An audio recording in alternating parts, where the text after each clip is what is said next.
Good morning friends. आज 19 जून है और हम 19 जून के करंट अफेयर्स को आज डिस्कस करेंगे प्रीलिम्स से स्पेसिफिक। तो सबसे पहला आर्टिकल स्टार्ट करते हैं। जो आर्टिकल है वो बेसिकली क्या है, रुद्रास्त्र पे है। ठीक है ना। अभी देखो, रुद्रास्त्र जो है ना, बेसिकली इंडियन आर्मी ने भी सक्सेसफुली टेस्ट किया है रुद्रास्त्र को। ठीक है ना। तो आर्मी ने टेस्ट किया तो ये वैसे भी इंपॉर्टेंट है। तो ये है क्या, तो एक हाइब्रिड वर्टिकल टेक ऑफ है। वर्टिकल टेक ऑफ मतलब डायरेक्ट यहाँ से सीधा ऐसे टेक ऑफ कर जाता है, vertical take off and landing. और लैंडिंग भी ऐसे वर्टिकली हो सकती है। ठीक है ना। यूएवी है, अनमैन्ड एरियल व्हीकल। इसको सिंपली अगर आप बोलो लेमन टर्म में, तो इसी को हम क्या बोलते हैं, ड्रोन। दूसरा पॉइंट, डेवलप किसने किया है, तो developed by solar air space and defence limited. इसकी रेंज 170 किलोमीटर है। और टारगेट एरिया ना, जो भी टारगेट एरिया है वहां पे लॉइटरिंग की फैसिलिटी है। ठीक है ना। तो ये जो होता है ना लॉइटरिंग, इसका क्या मतलब होता है, तो इसका सिंपल मतलब होता है कि जैसे वो एक, अगर ये टारगेट एरिया है, ठीक है ना, सपोज ये टारगेट एरिया है, तो यहाँ पे ये ड्रोन अगर काम कर रहा है तो यहाँ पे ये रुक सकता है, ऐसे स्टेबल हो सकता है। ठीक है ना। ठीक, तो इसका सिंपल मतलब होता है कि स्टेबल हो सकता है यहाँ पे, ये नहीं कि इसको मूव करना ही पड़ेगा। ठीक है ना। ये एक जगह पे आके स्टेबल होगा, तो जो भी टारगेट एरिया है वहां पे 1.5 घंटे तक की ये फ्लाइट का इसका एंड्योरेंस है कि सस्टेन कर सकता है 1.5 घंटे तक।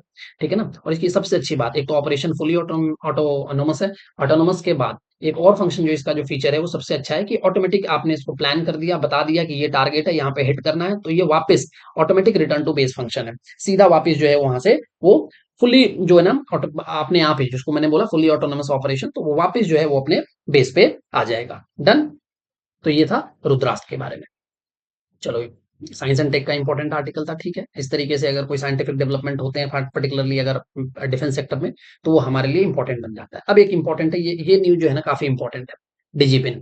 हम जानते हैं पिन जो होता है ना, पोस्टल इंडेक्स नंबर, ये पहले हुआ करता था। जैसे अपने सूरत का हो गया 395, अलग अलग एरिया के 00123, ये वैल्यू वैल्यू वेरी करता होता है। ठीक है ना। यहाँ के बाद ये 4 डिजिट ऐसे। अब देखो, अब डिजिटल पिन जो है ना, उसको लॉन्च किया गया है।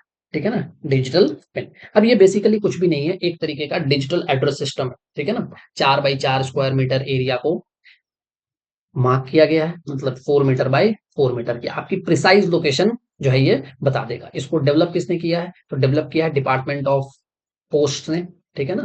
प्लस साथ में आईआईटी हैदराबाद, प्लस सबसे इंपॉर्टेंट इसरो की जो नेशनल रिमोट सेंसिंग सेंटर है ना, इसने। अभी रिमोट सेंसिंग सेंटर क्यों, क्योंकि सैटेलाइट का तो एक्चुअली ऑपरेशन यहीं से आएगा। ठीक है ना। जो एग्जैक्ट लोकेशन है वो यहीं से आएगा। तो डीजीपीन का जो फुल फॉर्म है वो सिंपल है, डिजिटल पोस्टल इंडेक्स नंबर। ठीक है ना।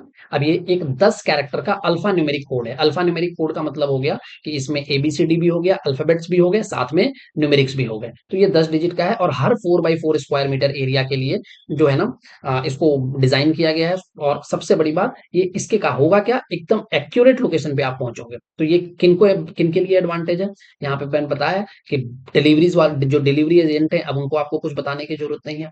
इमरजेंसी रिस्पांस बहुत फास्टर होगा, खास करके एम्बुलेंस का, पुलिस का, अगर आप उनको देखोगे तो फास्टर इमरजेंसी। और एड्रेस को सिंप्लीफाई करेगा। ठीक है ना। एनहांस करेगा। लेकिन आप ये ध्यान रखना कि जो ट्रेडिशनल पिन कोड वाला जो कॉन्सेप्ट है ना, उसको रिप्लेस नहीं करेगा। तो डिजिटल कम्युनिकेशन के लिए जो सिटीजन्स और इंस्टीट्यूशंस के बीच में है, उसके लिए काफी अच्छा है। ठीक है ना। लास्ट माइल डिलीवरी के लिए काफी अच्छा है। ओपन सोर्स है, कोई भी यूज कर सकता है। ठीक है ना। अब मैं इस लोकेशन पे खड़ा हूं, अब मैंने यूज कर लिया, तो इसका मतलब ये नहीं कि कोई दूसरा इस लोकेशन पे है तो वो यूज नहीं करेगा। और इंटर ऑपरेबल है। ठीक है ना। इंटर ऑपरेबिलिटी है, प्राइवेसी फोकस्ड है, क्योंकि ये पर्सनल डेटा जो है ये सिर्फ उस लोकेशन को जो है उसके डेटा को एक्सेस करता है, और बाकी जो यूजर का कोई डेटा एक्सेस नहीं करता है। तो ये हमारे लिए एक इंपॉर्टेंट न्यूज था, इसको हमने अभी देख लिया। डन। तो इसमें बात जाननी थी, 2-3 बातें। बनाया किसने, 10 कैरेक्टर का अल्फा न्यूमेरिक कोड है, 4 बाई 4 स्क्वायर मीटर एरिया का प्रिसाइज जो है एक्यूरेसी है, पिन पॉइंट। ठीक है ना। ओपन सोर्स है, इंटरऑपरेबल है। चलो next article, strait of Hormuz. ठीक है ना। अब देखो, strait of Hormuz, Iran Israel conflict चल रहा है। ईरान इजराइल कॉन्फ्लिक्ट चल रहा है, तो ईरान ने क्या बोला है, एक मिनट में स्ट्रेट ऑफ हॉर्मज पहले दिखाता हूँ, ये रहा।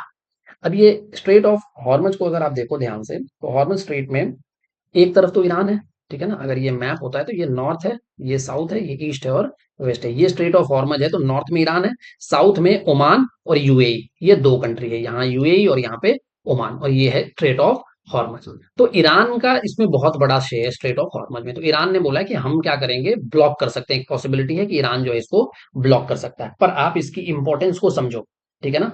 20% ग्लोबल ऑयल जो है ना, इस रूट से डेली ट्रांसफर होता है। 20% जो है ना ग्लोबल ऑयल। ठीक है ना। मतलब आप अगर देखो, दुनिया का 20% ऑयल इसी रूट से सप्लाई, मेन ट्रेड लाइन हो गया ये। ठीक है ना। Maritime trade line, sorry, done. और अगर डेटा स्पेसिफिक देखो, तो अगर आप डेटा, तो 17 मिलियन बैरल्स, ठीक है ना, 17 मिलियन बैरल्स पर डे, ठीक है ना, उसको जो है वो यहाँ इस रूट से जो है लेके जाया जाता है, ठीक है ना। तो अगर सोचो, इमेजिन करो इस सिचुएशन को कि अगर इसको चौक कर दिया गया तो कितनी बड़ी क्राइसिस होगी, ठीक है ना। तो ये एक तो इसकी लोकेशन इंपॉर्टेंट है, ये पर्शियन गल्फ को, अब देखो यहाँ पे एक तरफ तो ये क्या करता है, ये छोटा सा नैरो वाटरवे है, जो एक तरफ जिसके गल्फ ऑफ ओमान है और वेस्ट में पर्शियन गल्फ है, इन दोनों को ये कनेक्ट करता है। नॉर्दर्न साइड में ईरान है और सदर्न साइड में यूएई और ओमान है, ठीक है ना। तो ये मैंने बताया वर्ल्ड का most important oil transit check choke point है। 20% ग्लोबल ऑयल कंजम्पशन यहीं से होता है, approximately 17 million barrels per day passes through the strait. India के लिए इंपैक्ट काफी ज्यादा है, क्योंकि इंडिया में 2/3 जो इंडिया का क्रूड ऑयल है इसी रूट से पास करता है, ठीक है ना, और हाफ एलएनजी, ठीक है ना, लिक्विफाइड नेचुरल गैस। तो अगर कोई भी ब्लॉकेड अगर लगता है तो आप सोचो कि ऑयल और गैस की प्राइस कितनी बढ़ेगी। फिर डोमेस्टिक इन्फ्लेशन आएगा, ठीक है ना। अच्छा, डोमेस्टिक इन्फ्लेशन आएगा हमारे पास, तो हमारे करंट अकाउंट डेफिसिट को जो है करेंसी पे प्रेशर आएगा, उसको बढ़ाएगा ये। जब करंट अकाउंट डेफिसिट होगा तो रुपए जो है वो और ज्यादा वीक होगा। अच्छा, सेक्टोरल इंपैक्ट भी होगा, एविएशन सेक्टर की जो है कॉस्ट बढ़ेगी, लॉजिस्टिक का कॉस्ट बढ़ेगा, मैन्युफैक्चरिंग सेक्टर बढ़ेगा, ठीक है ना, टायर्स मैन्युफैक्चरिंग में भी इसका इंपैक्ट होगा। तो ऐसे बहुत सारे सेक्टोरल इंपैक्ट भी हमें देखने को मिलेंगे। तो ये न्यूज हमारे, मैं एक बार ईरान इसराइल का ना कॉन्सेप्ट GS 1 कराऊंगा ना, इंटरनेशनल रिलेशन। तो ईरान इसराइल का मैं सोच रहा हूँ कि एक बार प्लान है कि मैं पूरा कॉन्सेप्ट जो है अच्छे से डीप में डिस्कस करूँ एक बार। चलो, नेक्स्ट आर्टिकल है फॉरेस्ट राइट एक्ट का, FRSLs, ठीक है ना। अब FRSLs होता क्या है, ठीक है ना, एक एक सबसे पहले ये जान लो कि ये फॉरेस्ट फॉरेस्ट राइट एक्ट ना 2006 में आया था, 2006 में। मनमोहन सिंह प्राइम मिनिस्टर थे और उस टाइम पे यूपीए फर्स्ट की रिजीम थी।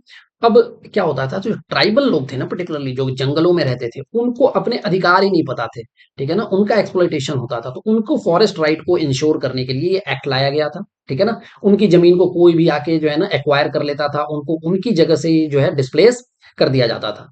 तो एक एक्ट आया जिसका नाम था the scheduled tribes and other traditional forest dwellers recognition of forest right act, in short it is called as forest right act 2020, तो सॉरी 2006। तो इस ये क्या है, शेड्यूल्ड ट्राइब और जो लोग भी फॉरेस्ट में रहते हैं उनको रिकॉग्नाइज करता है, उनको फॉरेस्ट राइट देता है, ठीक है ना। तो अब जो है इस राइट को देने, अब ये एक्ट हो गया, इस एक्ट के अंदर एक सेल बनाया जा रहा है, सेल मतलब एडमिनिस्ट्रेटिव यूनिट, ठीक है ना, ऑफिस है, छोटे छोटे चैम्बर्स, ठीक है ना। एक एक अभियान है जिसको बोलते हैं धरती आबा जनजातीय ग्राम उत्कर्ष अभियान, मिनिस्ट्री ऑफ ट्राइबल अफेयर का।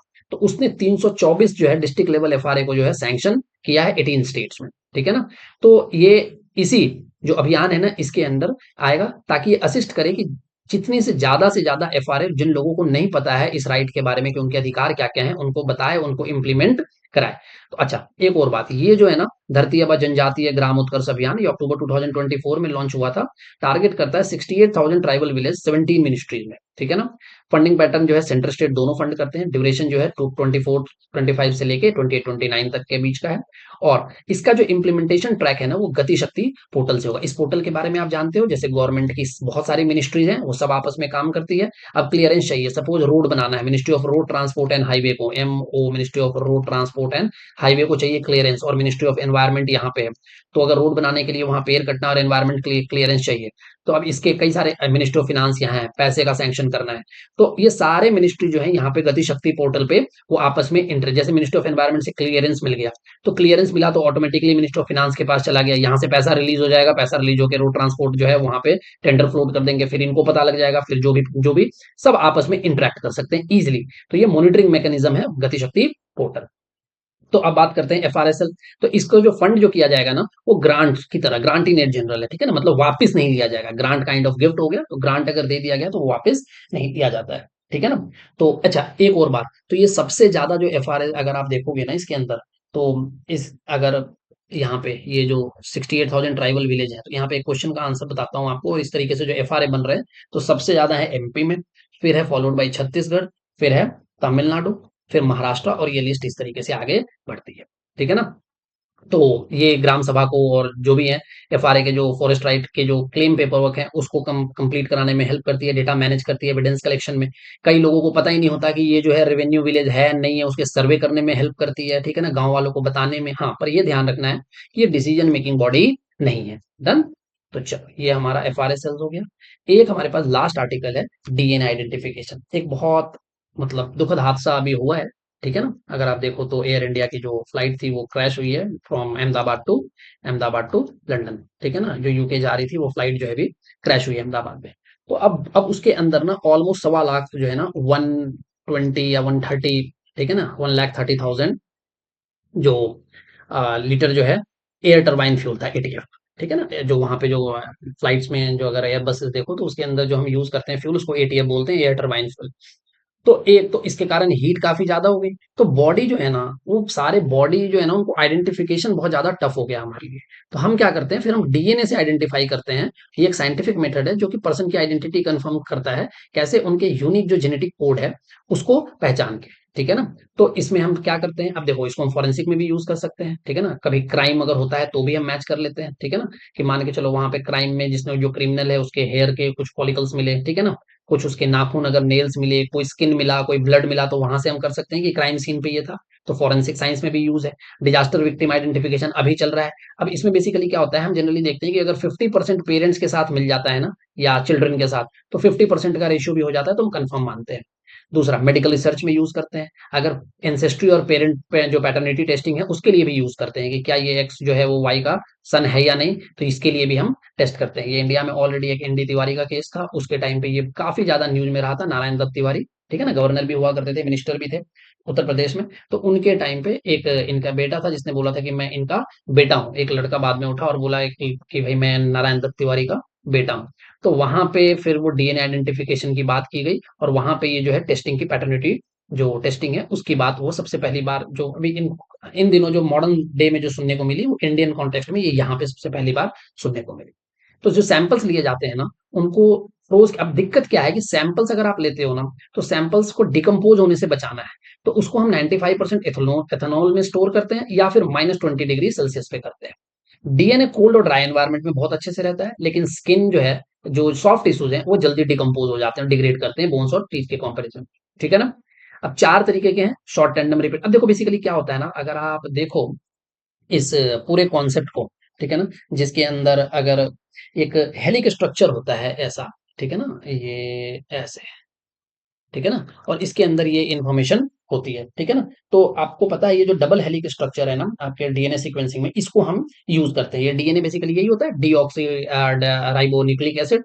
तो यहाँ पे प्रोटीन के बेसेस होते हैं ए टी सी जी, और ये बहुत एडवांस स्टेज में, मतलब खास करके ये क्रोमोजोम एनालिसिस करते हैं ना जब, तब, और क्रोमोजोम में भी नहीं, खास करके अगर आप देखो तो लास्ट में जब हम सिंगल न्यूक्लियोटाइड पॉलीमॉर्फिज्म एनालिसिस करते हैं तब हम सबसे ज्यादा इसको यूज करते हैं, ठीक है ना। इंडिया में एक एक्ट भी है इसको रेगुलेट करने के लिए, DNA technology use and application regulation act, ठीक है ना। और इसको इंट्रोड्यूस किया गया था लोकसभा में ministry of science and technology के। और इसका काम क्या है, ये डीएनए रेगुलेटरी बॉडी को एस्टैब्लिश करता है जिसका काम है डीएनए टेस्टिंग और डेटा मैनेजमेंट जो है उसको मैनेज करना, ठीक है ना। एक नेशनल जो और रीजनल डेटा बैंक जो है उसको क्रिएट करता है, ठीक है ना, ताकि डीएनए प्रोफाइल को स्टोर किया जा सके, ठीक है ना। जीनोमिक स्टडी भी होती है, ठीक है ना, जीनोम स्टडी भी इंडिया में हो रही है, तो उसमें भी ये चीजें इंपॉर्टेंट हो जाती है। क्लियर। तो आज के डिस्कशन में इतना ही है। कल जब हम स्टार्ट करेंगे तो हाँ, ये जरूर ध्यान रखना, एक एडिशनल इन्फॉर्मेशन बताता हूँ। अभी जैसे ईरान इसराइल का कॉन्फ्लिक्ट चल रहा है, तो उस कॉन्फ्लिक्ट में अगर आप देखोगे ध्यान से, तो इंडिया के जो है ना लोग जो है वो मूव कर रहे हैं। अब जैसे सपोज ईरान है, ईरान और इसराइल, ठीक है ना। तो ईरान की तरफ से तो लोगों के पास क्या ऑप्शन है, अब ईरान की तरफ से जो लोगों उनको बोला गया कि आप ईरान से बाहर आ जाइए, हम आपको वहां से इवैक्यूएट कर लेंगे, ठीक है ना। तो ईरान के एक तरफ तो क्या ऑप्शन बचता है, अर्मेनिया, इराक, ईरान से यहाँ आ जाओ। और दूसरा ऑप्शन क्या बचता है, ईरान के नेबरिंग में टर्की भी है, अजरबैजान भी है। लेकिन ऑपरेशन सिंदूर के टाइम में हमने देखा कि ये इंडिया के साथ उतना नहीं है, ठीक है ना। तो टर्की और जो तुर्की है जिसको बोलते हैं, और अजरबैजान, तो यहाँ पे अजरबैजान में हम नहीं जा सकते, टर्की में नहीं जा सकते, पर अर्मेनिया इराक के थ्रू हम आ सकते हैं, ठीक है ना। और यहाँ पे हमने इसी के कॉन्टेक्स्ट में स्ट्रेट ऑफ हॉर्मुज को डिस्कस किया, स्ट्रेट ऑफ हॉर्मुज। तो ये आज का डिस्कशन है, और आज के डिस्कशन में इतना ही। फिर मेंस के डिस्कशन भी धीरे धीरे स्टार्ट कर रहे हैं। और एक जो जीएस का जो सब्जेक्ट है, जीएस 1 पर्टिकुलरली, वो भी स्टार्ट हो जाएगा शायद इस वीक से ही। तो हिस्ट्री स्टार्ट करेंगे पहले। तो आप एक बार देखिए, और जो भी आपके फीडबैक्स और कमेंट्स हैं वो मेरे को कमेंट में कीजिए। और कोई फीडबैक है तो चैनल को AFI सूरज जो इंस्टाग्राम आईडी है उस पर, व्हाट्सएप जो आईडी है यहाँ पे उस पर आप स्कैन करके आप मेरे को डायरेक्ट कनेक्ट कर सकते हैं। Thank you very much.